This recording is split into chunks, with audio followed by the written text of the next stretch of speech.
Hi everyone, ಇದು Sunday morning. ದೊಡ್ಡಮ್ಮ ಮನೇಲಿ ಚಿಕನ್ ಸಾರು ಮುದ್ದೆ ತಿನ್ಕೊಂಡು ನಾವು ಕೂತ್ಕೊಂಡಿದ್ದು ಗಟ್ಟ ಆಡೋಕ್ಕೆ ಅಂತ ಸತತವಾಗಿ ನಾನೇ ಸೋತ್ಕೊಂಡು ಮನೆಗೆ ವಾಪಸ್ ಬಂದೆ.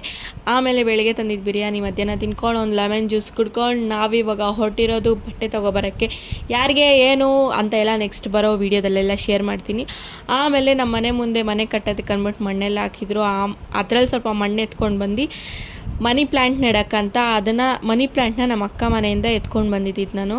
ಅದೆಲ್ಲ ಒಣಗೋಗೋ ಸ್ಥಿತಿನಲ್ಲಿ ಆಗ್ಬಿಟ್ಟಿತ್ತು. ಅದಕ್ಕೆ ನನಗೆ ತುಂಬ ಇಷ್ಟಪಟ್ಟು ತಂದಿದ್ನಲ್ಲ, ಅದಕ್ಕೆ ಅಂದ್ಬಿಟ್ಟು ಒಂದು ಸ್ಮಾಲ್ ಡಬ್ಬನಲ್ಲಿ ಹಾಕ್ಬಿಟ್ಟು ಮಣ್ಣು ಹಾಕ್ಬಿಟ್ಟು ಆಮೇಲೆ ಇಟ್ಟೆ. ಆಮೇಲೆ ನಾವು ನೆಟ್ಟಿರೋ ಗಿಡದಲ್ಲೇ ಕನಕಾಂಬರ ಹೂವು ಗೈಸ್, ಅದನ್ನು ಕಿತ್ಕೊಂಡು ಆಮೇಲೆ ಮನೆ ಹತ್ರನೇ ಮಲ್ಲಿಗೆ ಹೂವು ಬಂದಿತ್ತು, ಅದನ್ನು ತೊಗೊಂಡು ನಾನು ಇವಾಗ ದಿಂಡು ಪೋಣಿಸ್ತಾ ಇರೋದು ಅಷ್ಟೇ ಗೈಸ್. ಇವತ್ತಿನ ಸಂಡೇ ವೀಡಿಯೋ. ನನ್ನ ವೀಡಿಯೋನ ಪ್ಲೀಸ್ ನೋಡ್ತಾಯಿರಿ, ಸಬ್ಸ್ಕ್ರೈಬ್ ಮಾಡ್ತಾಯಿರಿ, ಲೈಕ್ ಮಾಡ್ತಾಯಿರಿ. Thanks for watching guys.